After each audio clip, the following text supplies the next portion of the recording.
এই ধরনের ক্রেশ আমরা কিভাবে ডিজাইন করতে পারি মূলত এই সম্পর্কে আজকের টিউটোরিয়ালটা। মূলত আপনাদের সাথে আমি একটা পিএলপি ফাইলের লিঙ্ক শেয়ার করছি, সেই লিঙ্কটার সাহায্যে কিন্তু আমরা এই ক্রেশটি অনায়াসে ডিজাইন করে নিতে পারি। আর লিঙ্কটা আমার ভিডিও ডিসক্রিপশনে আমি দিয়ে রাখছি, সেখানে যাওয়ার পরে লিঙ্কটা কপি করলেও হবে, অথবা যে কোনো ব্রাউজারে গিয়ে সার্চ দেবেন, অথবা লিঙ্কের ওপর সরাসরি ক্লিক দিলেও হবে। ক্লিক দেওয়ার পরে এরকম একটা ইন্টারফেস চলে আসবে। মূলত এই ক্রেশের যে পিএলপি ফাইলটি সেটা আমরা ডাউনলোড দেব। তার জন্য করে 6 সংখ্যার একটা পাসওয়ার্ড প্রয়োজন হবে, যে পাসওয়ার্ডটি আমার ভিডিওর বিভিন্ন অংশে আমি দিয়ে রাখবো। আপনারা জাস্ট হলো যে সেই পাসওয়ার্ডটা কালেক্ট করার পরে এখানে দিয়ে আমাদেরকে সাবমিটে ক্লিক দিয়ে এই পিএলপি ফাইলটি ডাউনলোড দিতে হবে। জাস্ট পাসওয়ার্ডটা দেওয়া হয়ে গেলে আমরা সাবমিটে একটা ক্লিক দেবো। জাস্ট সাবমিটে ক্লিক দেওয়ার পরে এরকম একটা ইন্টারফেস চলে আসবে। জাস্ট এই লিঙ্কের উপর একটা ক্লিক দেই। ক্লিক দেওয়ার পরে এরকম আরেকটা ইন্টারফেস চলে আসবে, যেখান থেকে আমাদেরকে জিমেইলটা অ্যাড দেওয়ার পরে এরকম আরেকটা ইন্টারফেস চলে আসবে। জাস্ট এই 3 ডট একটা ক্লিক দিন, দেওয়ার পরে এখান থেকে ডাউনলোড অপশন আমরা পেয়ে যাই। জাস্ট ডাউনলোড একটা ক্লিক দিলে এটা ডাউনলোড হয়ে যাবে। হয়ে যাওয়ার পরে এটা মিনিমাইজ করে দিয়ে আমরা পিক্সেলল্যাব যে অ্যাপসটি আছে সেটা ওপেন করি। পিক্সেলল্যাবে আসার পরে সাইডে 3 ডট একটা ক্লিক দিই। ক্লিক দেওয়ার পরে ওপেন ডট পিএলপি ফাইল লেখা আছে দেখবেন, সেখানে একটা ক্লিক দেবো। ক্লিক দেওয়ার পরে এখান থেকে ডট পিএলপি লেখা আছে দেখবেন, জাস্ট সেখানে আমাদেরকে একটা ক্লিক দিতে হবে। ক্লিক দেওয়ার পরে আমরা যে পিএলপি ফাইলটি ডাউনলোড দিলাম সেটা যে ফোল্ডারে ডাউনলোড হয়েছে সেখানে গিয়ে আমাদেরকে জাস্ট এই ফাইলটি সিলেক্ট করতে হবে। সিলেক্ট করার পরে আমরা ওপেন এর একটা ক্লিক দেবো।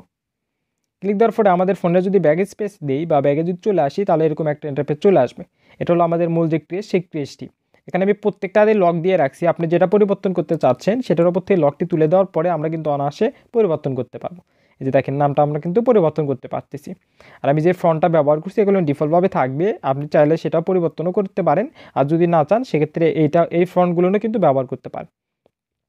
এটা হলো পিএলপি ফাইল। আর এইটা কিভাবে ডিজাইন করতে হয় সম্পর্কে একটা টিউটোরিয়াল আছে আমার ভিডিওর আই বাটনে যদি ক্লিক দেন সেই ভিডিওটি চলে আসবে।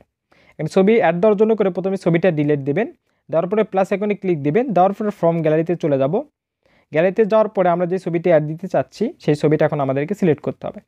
আর চেষ্টা করবেন সবসময় ছবির পিছনে যেন এক কালার থাকে, তাহলে জিনিসটা প্রফেশনাল মনে হবে। ছবিটা আমাদেরকে একটু ক্রপ করে নিতে হবে। এই ধরনের নতুন নতুন টিউটোরিয়াল পেতে হলে কিন্তু অবশ্যই আমার ইউটিউব চ্যানেলটি সাবস্ক্রাইব করতে হবে, পাশে থাকা বেল আইকন বাজিয়ে আমার সাথেই থাকতে হবে। ছবিটা নিয়ে আসার পরে একটু ছোটো করে নিই আমরা, নেওয়ার পরে জাস্ট এখানে বসে দিই। এটা মাঝখানে দেওয়ার চেষ্টা করবেন, তাহলে জিনিসটা সুন্দর হবে। মাঝখানে দেওয়ার পরে এখানে ক্লিক দিয়ে এটা ইনেবল করে দেওয়ার পর এটা কালো কালার সিলেক্ট থাকা অবস্থায় একটু বাড়াই দিব, যাতে এটা জিনিসটা ফুটে ওঠে। দেখেন হয়ে গেছে, আমাদের এখানে আর কোনো কিছু পরিবর্তন করার প্রয়োজন নেই। জাস্ট এখন এটা যদি সেভ দিতে চান তার আগে আমরা ব্যাকগ্রাউন্ডটা চেঞ্জ করব।